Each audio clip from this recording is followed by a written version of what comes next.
Number two, fishing the right depth. Every day you need to start shallow. If you're fishing boat docks and stuff early in the day and they're not biting, they're deeper, right? How deep, we don't know.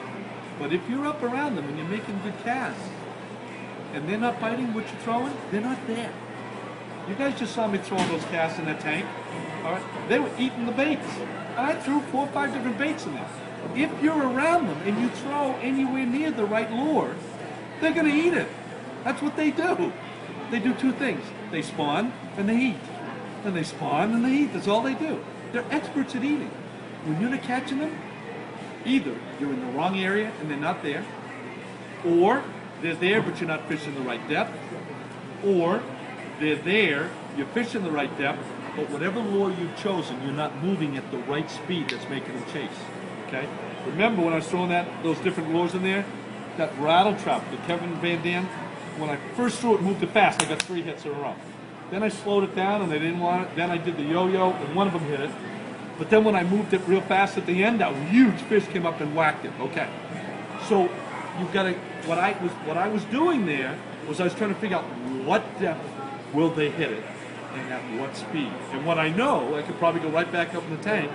What I know now is they don't want it deeper than 18 inches right now, and they want it moving fast. The other thing that I know is I had the right color, I had the right color, I had the right size bait. So this is the red-eye shad. Here in Massachusetts, New England, Rhode Island, Connecticut, all of these right around here. In clear water, they like silver, they like whites, they like with a black top. I've been fishing a long time. Do you guys ever call color Smoky Joe? Smoky Joe color? Okay. It's not used very much anymore. So we used to use Smoky Joe as a color. I've got one in here that was Smoky Joe. That's Smoky Joe. So I've been fishing a long time. Before they started adding red hooks to everything and red bleeding stuff, a black top with a white painted side was called Smoky Joe color. Why? I don't know. It was always called Smoky Joe. Smoky Joe color in clear water on a cloudy day. What? See the white paint? See the silver? Sunny, silver. Cloudy, white paint. Okay? Reason for that is on a sunny day, when you're fishing this, see the light reflecting off of it? They can see this 200 feet away. Smallmouth will come a long way to hit this in clear water, okay? On a cloudy day, they won't see it so good, but they'll see the white better. So on a cloudy day, throw the white with a black top. On a sunny day, you want to throw metallic. This color is metallic sexy shad. Sexy shad is a light blue top with this X kind of black, yellow stripe through the middle, and a white belly. That's sexy shad color. Great color for any kind of bait you're going to throw in clear water. You can throw jigs in that color. You can throw tubes in that color. You can throw top waters in that color. They see it, it looks natural to them. That's the forage that they're eating. You want to dial in on that color. If it's muddy water, again, you want to throw black, black blue. Let's see if I've got something that looks like that. Just to help make them find it. I don't have it. One of the colors that we have here, is everyone here fishing in Massachusetts? Everybody? Okay. One of the things that we have, and it's one of the most difficult colors of water to catch fish in, is what I call tannic colored water. So down here and towards the Cape, we have a lot of that water that looks like tea colored water. Do you know what I mean by that? It's clear, but it's got that brown tint like tea does. Okay? Shazam. Gold colored. That gold with a little orange tint to it in tannic colored water. I don't know why. They crush it. So if you're fishing tannic colored water, you want some golds and blacks in there. Your jig, make it a gold or brown with a little orange in it. Great fish here in New England in tannic colored water look like that. See that lighter gold? That's their belly. And this black top, brown top is what they look like. That's killer in tannic water, that color. Okay. The way that fish migrate here in New England if you didn't know what I'm about to tell you, you need to know this. And the book that will teach it to you is called Spoon Plugging by Buck Perry. Buck Perry figured all this out 70 years ago. And his book is just as good today as it was 70 years ago. What Buck says is, look, I'm going to tell you how fish move in the water so you can figure out how to catch them better. I didn't create this. Fish have been doing this for 2,000 or 3,000 years. I just have observed this. So he says, I'm not a genius. This is what they do. Okay. Every body of water, the fish live in the deeper part of the water. If you're in a little small pond, you live in a little lake, in the deepest water, so let's say it's a circular lake. It's not a big lake, and the deepest water is 20 feet. Fish live in the 20-foot hole. That's where they live. And they spend 90% of their time there. Once, maybe twice a day, they're going to get active, and they may move shallow. That's how we're going to catch them. Okay? So, if the fish move, they're going to move and follow a route that they can see that has cover on the structure. So if it's just a flat bowl, the bottom is just a flat bowl, and this is the bottom. That's the structure. That's the bottom. The bottom is the structure. Any rapid change in depth, any cover on the structure is where they will relate to and move to. Rock piles, logs, drop-off edges, break marks. They love them. So they don't move arbitrarily. They move if they can see that rock pile, so they're in 20 feet, they can see that rock pile in 15 feet, they'll move to it. And when they get to it, they stop. Now they're going to adjust. The swim bladder has to adjust. They're looking for new predators. Okay? Now, if they're going to go shallower, and they may not, if they're going to go shallower, they need to see something else. So let's say this chair over here is a stump. They'll move directly to the stump because they can see it, and they'll stop. So now they're in 12 foot of water. There may be right here, there may be a drop-off edge in 10 foot of water. They're going to swim to the drop-off edge, and they stay here. Let's say that nitro is sitting on a dock, and it's in 3 feet of water. They'll now move to the shallow, and they'll go right up here to this boat, and they'll hang out under this dock.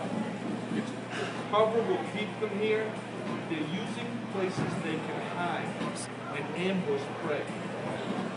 Usually when they're moving up, if you throw the right lure at the right speed in front of them on their way up, you can catch them. How long they stay is based upon the last 4 or 5 days' weather and the next 5 days' weather, barometric pressure. If you have consistent weather that stays the same, good weather for 4, 5, 6 days in a row, they will migrate shallower and stay in the shallows longer. When they decide the migration is over, they're not going to be active anymore, watch this, non-stop. They follow the same route back, so now they're going here, then they go here to our rock pile, then they go in here to our drop-off edge, but notice there's no stopping. When they decide the active period's over and they migrate back, you can throw a lure in front of them. They're not going to eat it. We catch them when they're active, moving shallower. Now, I don't want to confuse you. It doesn't mean that every day they go from the deep hole all the way to the shallows. Some days they'll go from deeper lakes, they live in 55 feet. Sebago Lake, they live in 65 feet. How do I know they live there? I catch them at 65 feet. That's where they live. It's easier to catch them when they come up to 35, 25, 18, right? They get to 3 feet of water, we can all catch them. But the point is, they may just come up to this one spot, stay here for 20 minutes, and that's it. Now, if you find them and you drop a drop shot on their head, drop a jig, drop it right on their head, they'll eat it. They're active. Doesn't mean they're hungry, because they're active. And the more consistent the weather pattern, you get 5 days of nice weather in a row, and now cold front's coming in on day 6, you want to fish day 3, day 4, day 5, and the beginning of day 6. They're going to eat. They're going to be eating, and you want to make so. I hear a lot of anglers talk about they watch the Weather Channel. No one's watching it enough. I'm watching the Weather Channel today. I watch it every day. I want to know what went on the last 5 days. I want to know what's coming the next 5 days. It gives me an idea. It gives me an idea of what I think might be happening. Don't make the following mistake, because I'll tell you, I've made this mistake and it's cost me thousands of dollars, tens of thousands of dollars. I catch the fish right here, 35 feet, yesterday. Next day, I'm boat number 7. I'm going to be one of the first guys out. I blast off, where am I going? Right to my fish, right? Mistake.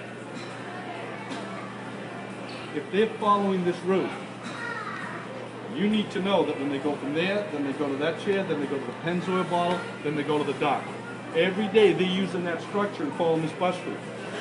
You want to start here every day. You want to start in the shallow. Even though I whacked them there yesterday, the reason is this. Professional bass fishermen are experts on catching lone straggler fish. So I'm talking about the whole school migrating. Danny Brower is an expert at catching that one shallow fish up in that dock. It's a straggler fish.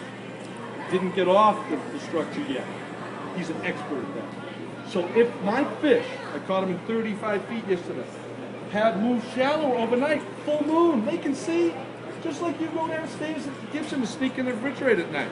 It's a little night light on the kitchen, it's real easy to see, isn't it? Okay? Same with them. Full moon, it's bright as heck under there. They're feeding all night long. So now the sun's coming up, maybe that night migration is over, but there might be a few stragglers up there. If I'm out here fishing 38 feet, and all the fish are shallow, Danny Brower, Van Dam, they already scooped them all up. 30 minutes after the tournament starts, they got 5 fish in the live well that weigh 25 pounds, and I'm out here looking for fish that were here yesterday. So even though you find the fish in deep water, you want to start shallow water every day. If they're not there, follow the bus route back out. When I'm studying maps and I'm studying the lakes that I fish, throw out a lake that one of you guys fishes. Maybe we'll know one that I know. Anybody fish Long Pond, Lakeville? Down here in Lakeville, no? Throw out one. Webster Lake? Sabatia, ton. You fish Webster a little bit? Oh, Sabatia. In, Sabatia? Ton, I don't know no. Sabatia that well. I'm going to, when I'm looking at a body of water, so if I'm fishing a tournament around here, just let's say a little local event or a federation event, when I look at, I'm going to prepare for that tournament, and I'm looking at a map, the first thing I say to myself, it's a smaller lake, can I fish the whole lake in one day? Can I do it? If the answer is yes, okay, then when I go to that body of water, I want to think about what time of year it is.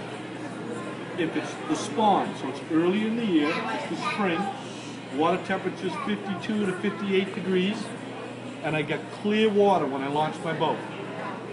What part of the lake do I want to head to first? North. The north? Almost right. Northeast? The northwest quadrant. Very close.